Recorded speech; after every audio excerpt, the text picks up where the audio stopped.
Hey, welcome back to the channel. So here's something I see happen all the time as a listing agent in Seattle Metro. A seller gets an offer, the excitement is very real, and then they start saying yes to things they absolutely should not be saying yes to. And listen, I get it.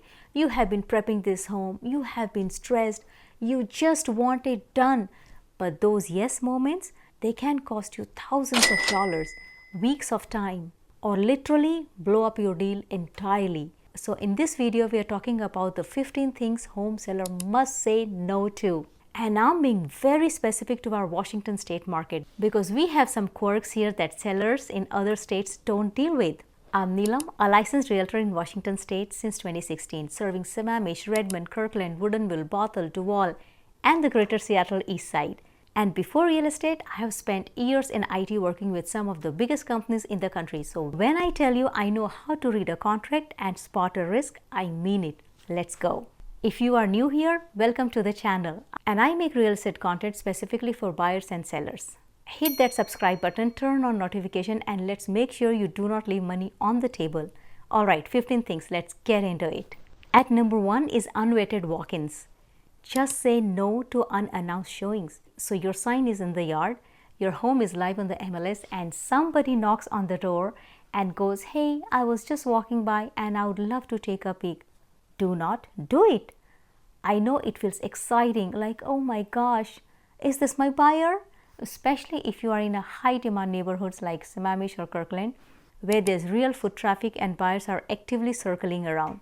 But here's the real check. We don't know if this person is a pre-approved buyer. We don't know if they even qualify for your home. We don't know anything about them. And most importantly, you have just let a stranger into your home without any vetting. A legitimate buyer will call their agent, get pre-approved, and schedule a proper showing through the system. That's how it works. If they are serious, they will do the steps. So if someone walks up and asks you for an impromptu tour, smile, hand them a flyer and say, "Contact my agent to schedule a showing." That's it. At number 2, letting buyers test drive your garage. No, you cannot pull your F-250 into my garage. This one sounds funny until it happens to you. A buyer gets excited and wants to know if their truck or their boat or their RV is going to fit in your garage. So they ask if they can just pull in real quick. No, hard no. We have measuring tapes. We have listing sheets with dimension.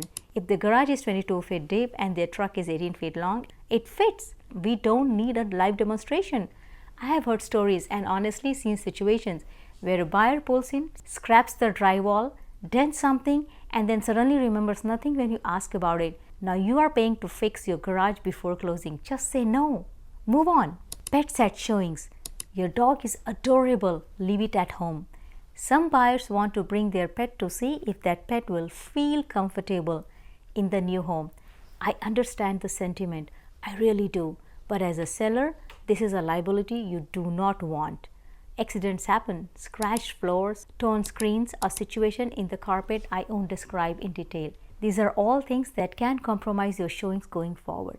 And here's the thing, if the buyer ends up purchasing the home, the pet is going to love living there. The pet does not need a preview tour. Just say no to pets at showings. Simple. No drama. At number 4, work or construction before closing. Do not let buyers work on your house before you close. This is a big one. A buyer is excited. They're about to close and they want to get a jump on some work before they move in. They might say, "Hey, can we just have our painter come in? Or can we start demoing the bathroom?" Absolutely not.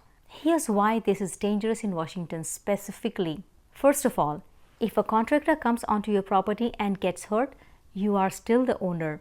That liability falls on you. Secondly, things can go wrong. I'm talking water left running, a floor getting damaged, something getting broken, and now you are heading into your final walkthrough with a mess. Thirdly, what if the deal falls through after they have already started work?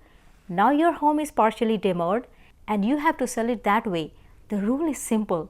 They can make all the plans they want. The work starts after keys are exchanged at closing, not one day before, not 1 hour before. Early move-ins. Nope, not moving in until you own it. We have already moved out of our old place and we just need somewhere to stay for a few days. Can we move in early? I hear this more than you would think, and the answer is always no. Until that deed records with King County or Snohomish, Pierce County, wherever your property is, you are still legally the owner. If they slip on your step and break their wrist, that is your problem. If they damage the wall moving furniture in, proving whose fault it is becomes your battle. And here's the scenario nobody wants to think about.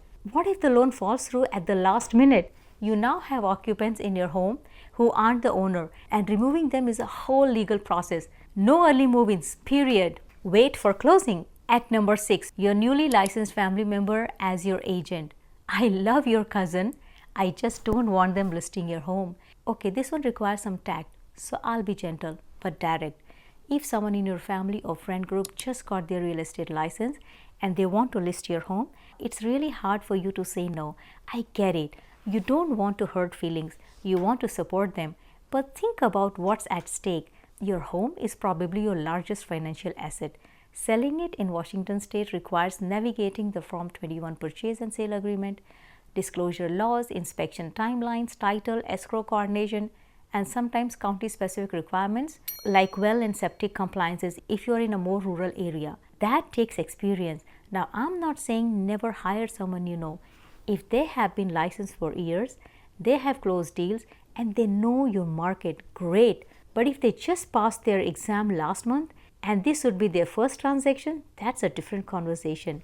You can still support them, just maybe don't use your biggest financial transaction as the practice around. 7th spot, negotiating personal property in the purchase agreement. The refrigerator is not a real estate transaction. Here's the scenario. Your buyers love your home and your custom sectional sofa, so their agent writes it in the purchase and sale agreement. Now you have got personal property tangled into a real property contract, and your lender is going to have a problem with that. In Washington state, lenders don't want personal property included in the real estate transaction. It clouds the value of the home. You will end up having to add addenda saying there's no monetary value assigned to those items, which gets messy. Keep it simple. Personal property negotiation happens separately, ideally after contingencies are removed and not on the main contract.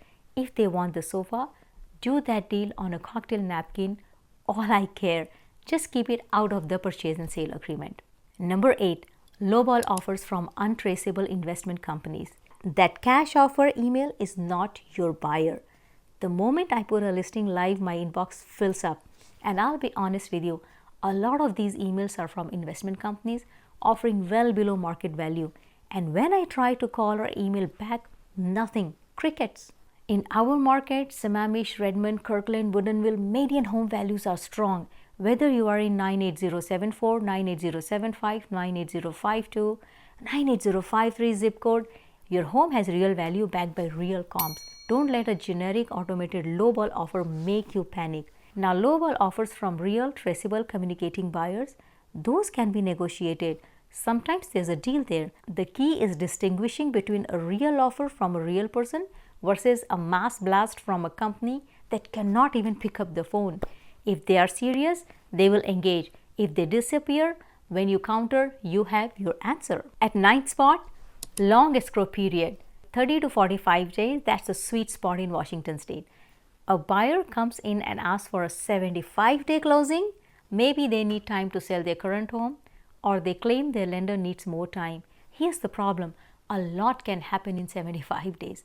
Jobs change, interest rates shift, buyers get cold feet, and while you are sitting in that extended escrow, your home is effectively off the market.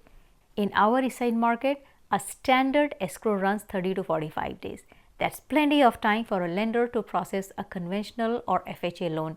Even with some complications, 45 days is workable. Buyers relocating here from out of state sometimes push for more time, but 45 days is reasonable, and I will hold that time for my sellers. Number 10, frivolous remodel request. They made an offer on the house as is. Don't remodel it now. You staged your home.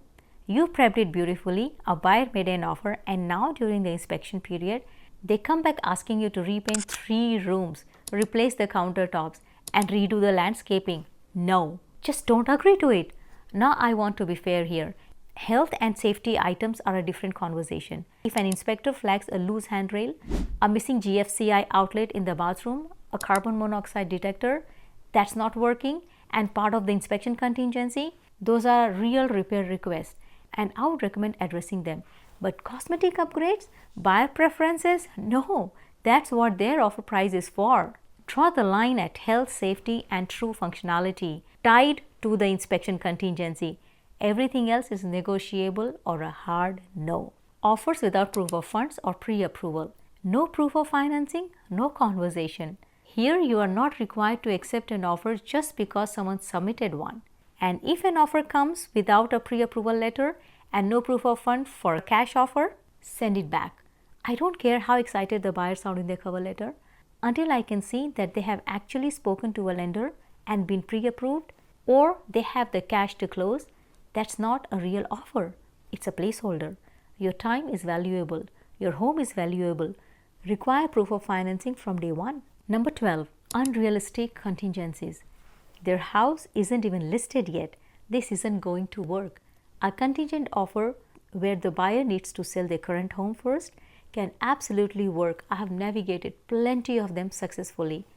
But if their home isn't on the market yet, hasn't been priced, hasn't had photos taken, that's not a contingency. That is a wish. In that situation, I would encourage you to counter or decline and tell them, once their home is active on the MLS, let's revisit. For the inspection and loan contingencies, stick to the realistic timelines. Know the difference between a reasonable contingency and a one that's just leaving you exposed. At number 13, vacation rental request during escrow. Renting your home to buyers mid-escrow? Please don't. This one is specific, but I have seen it come up, especially with waterfront or vacation style properties. Think homes on Lake Sammamish, properties near the Snohomish Valley in Duvall, or cabins out towards the Cascades. A buyer in escrow asks if they can rent the property for a weekend before closing. Maybe they want to bring family to see it or they want to try it out. Just don't do this. You are still the owner. Anything that gets damaged, that's on you to fix before closing as per the terms of your agreement. And the final walkthrough is going to show every dent, scratch and mystery stain that happened during their weekend stay. If they want to visit the property, schedule an authorized walkthrough through your agent. That's it. At number 14, contract terms with no cap on seller obligations. Always cap your exposure, especially for septic or well items in Washington state. This one is very Washington specific and I cannot stress it enough. If you are selling a property with a septic system, which you will encounter more often in Duvall, Woodinville, parts of Bothell, or on a rural edge of Sammamish and Redmond, your purchase and sale agreement may include language requiring the system to pass inspection prior to closing. That is fine. That's normal. But if that language does not have a dollar cap on what you are obligated to repair or replace, you are exposed. Septic replacement in Washington state can run up to $15,000 to $50,000 or more depending on the system type and county requirement. Well pumps, water quality remediation, these are not cheap. My standard practice, if there is a septic, well or similar system involved, I negotiate a seller cap. Maybe it's $3,000, maybe it's $5,000. We agree on a number. And if the repair exceeds that, it becomes a renegotiation point, not an open-ended obligation. Always cap your exposure. If an offer comes in without a cap on those terms, counter with one. If the buyer won't accept a cap, that is a red flag about how this transaction is likely going to go. At number 15, hesitant, slow or unresponsive buyer. If they are dragging their feet now, imagine escrow. Here's the final one, and honestly one of the most important. When I represent a seller, I counter every offer, every single one, even if the offer is very close to what we want. Why? Because I want to see how the buyer responds. If a buyer cannot turn around a simple counter offer within 24 hours, if they go silent when we ask for a clarification, if their agent takes 3 days to return a call, that buyer is going to make escrow a nightmare. Escrow in Washington state involves a lot of moving parts: inspections, appraisals, title review, loan underwriting, the county recording process. You need a buyer who's engaged, responsive and motivated. If they're already dragging their feet at the offer stage, they are showing you exactly how they're going to behave for the next 30-40 days. Trust that signal and act accordingly. Okay, so these are the 15 things I want every home sellers in Washington state to know before they sign anything or say yes to anything. To recap real quick, No unvetted walk-ins, no test driving the garage, no pets or showing, no pre-closing construction, no early move-ins.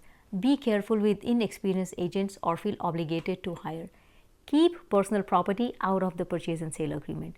Do not waste time on ghosting investment company lowballs. Keep escrow 30 to 45 days. Do not remodel on demand. Require proof of financing. Push back on unrealistic contingencies. No vacation rentals during escrow. Always cap your obligation on septic well terms. Walk away from hesitant buyers. If you found this helpful, hit the like button. It genuinely helps the channel grow. Subscribe if you haven't already, and drop a comment below which of these surprised you the most. See you in the next one.